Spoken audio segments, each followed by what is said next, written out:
The world is full of mysteries, old and new. And surely everyone who isn't too young has heard about the sinking of the once largest ship in the world, the RMS Titanic. And for most of you who's watching, you would say that it was an iceberg that sank the ship. Recent findings suggest a radically different theory. Today, we'll dive deep into the mystery kept in the North Atlantic of what exactly happened to RMS Titanic. Also, please subscribe to our channel and click on the notification bell to get the latest videos we regularly upload. Let those thoughts out and leave us a comment as well. Titanic set sail on April 10, 1912 for its maiden voyage from Southampton in England to New York City. Tragically, the ship reportedly struck an iceberg on the North Atlantic Ocean at around 11 p.m. on April 14. 2 hours and 40 minutes later, Titanic was no longer on the surface of the ocean. More than 1,500 people froze to death in the cold ocean, people who were left behind, and people who were failed to be rescued. The casualties made up more than 2/3 of all the people on board. Recent scientific findings suggest an entirely different, albeit connected, reason for the sinking.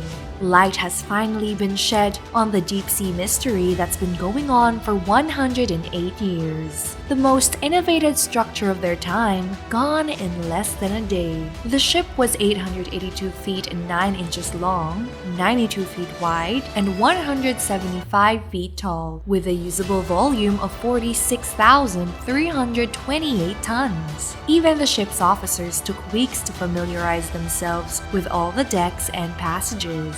What made Titanic's iconic image was her smokestacks standing at a 30-degree angle, keeping away soot from the passengers. The ship's interior included domed ceilings, statues, and classic paneling. First-class passengers had access to Turkish baths, gymnasiums, and courts. The suites were decorated with prized paintings and boudoirs, and there were also newspaper services and butlers. There was also a deck for pets. Each night was an occasion. There were 1,500 bottles of wine, 20,000 bottles of beer, and 8,000 cigars. First-class passengers also had 13 courses. The ship's construction cost $7.5 million, which is about $500 million in today's money. Harland and Wolff Shipyard took a total of 26 months to finish Titanic, even with 3,000 workers who worked 6 days a week. The labor was comparable to building a 20-story building with technology available at that time,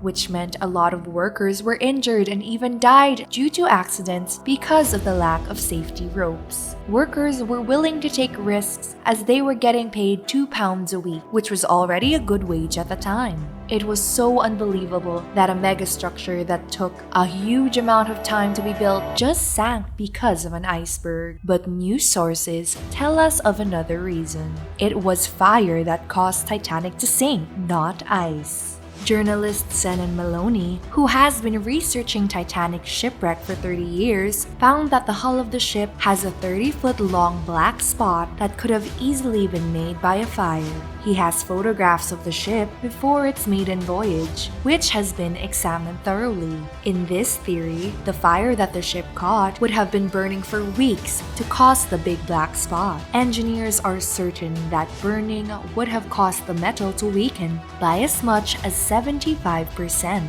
In this condition, ships would have really become vulnerable to tearing due to collisions with icebergs. If this proves true, the next mystery will be a big coincidence that the hole was torn at the right spot. The theory also suggests that the management knew about the damage by the fire and knew the Titanic should not sail. But there was only one reason they didn't cancel the Titanic's first voyage. Ship owners avoided bankruptcy. Coal was expensive at the time, and they knew that Titanic's tickets would be sold out because everybody wanted to be the first to sail the biggest ship in the world. The management bought coal from the ships that canceled voyages. And to make this economic goal foolproof, they docked Titanic in the way that the burnt side was facing away to the sea. Most of Titanic's demise can be attributed to the alleged negligence by the management. Examining the shipwreck, they found one crucial detail which could have saved the voyage. The binoculars were locked away in a special compartment. During the time before sonar systems, relying on binoculars is a big part of navigation. Second Officer David Blair has the key to the compartment, but he was replaced by another officer at the last minute. He was not able to hand over the keys when he got off the ship. They only found out about the key 3 days into the voyage. Another factor the crash had was the ship's speed. Ships have speed limits depending on their design, and Titanic was found to be exceeding her limit. They would have managed to prevent accidents if they followed the speed limit. It was found out that Titanic was falling behind schedule, and they didn't want to ruin their reputation. If those weren't bad enough, the management also failed with regard to lifeboats. Titanic only had 20 lifeboats for an ocean liner. They would have needed 60 lifeboats to effectively rescue as many passengers as possible. The alleged reason for Titanic only having 20 lifeboats on board is aesthetics. There weren't any regulations at the time that would disapprove of this setup. The only law concerning lifeboats stated that the number of lifeboats on deck must depend on the ship's tonnage and not the number of passengers. What's more, Titanic never had a lifeboat drill, even though drills were a standard practice on ocean liner voyages. It was Captain Edward John Smith's decision to cancel the drill, even though it was the time of the year when the North Atlantic would be littered with icebergs. All this contributed to the failed operation of the crew to deploy lifeboats in a timely manner. Captain Smith was also blamed for sending out the first lifeboat with only 27 passengers, when the seating capacity is 65. A few other lifeboats also set off prematurely, thus missing the opportunity to use the available space for more people. Captain Smith received a lot of backlash for his failures, including navigation exams he failed before he went on to sailing ships.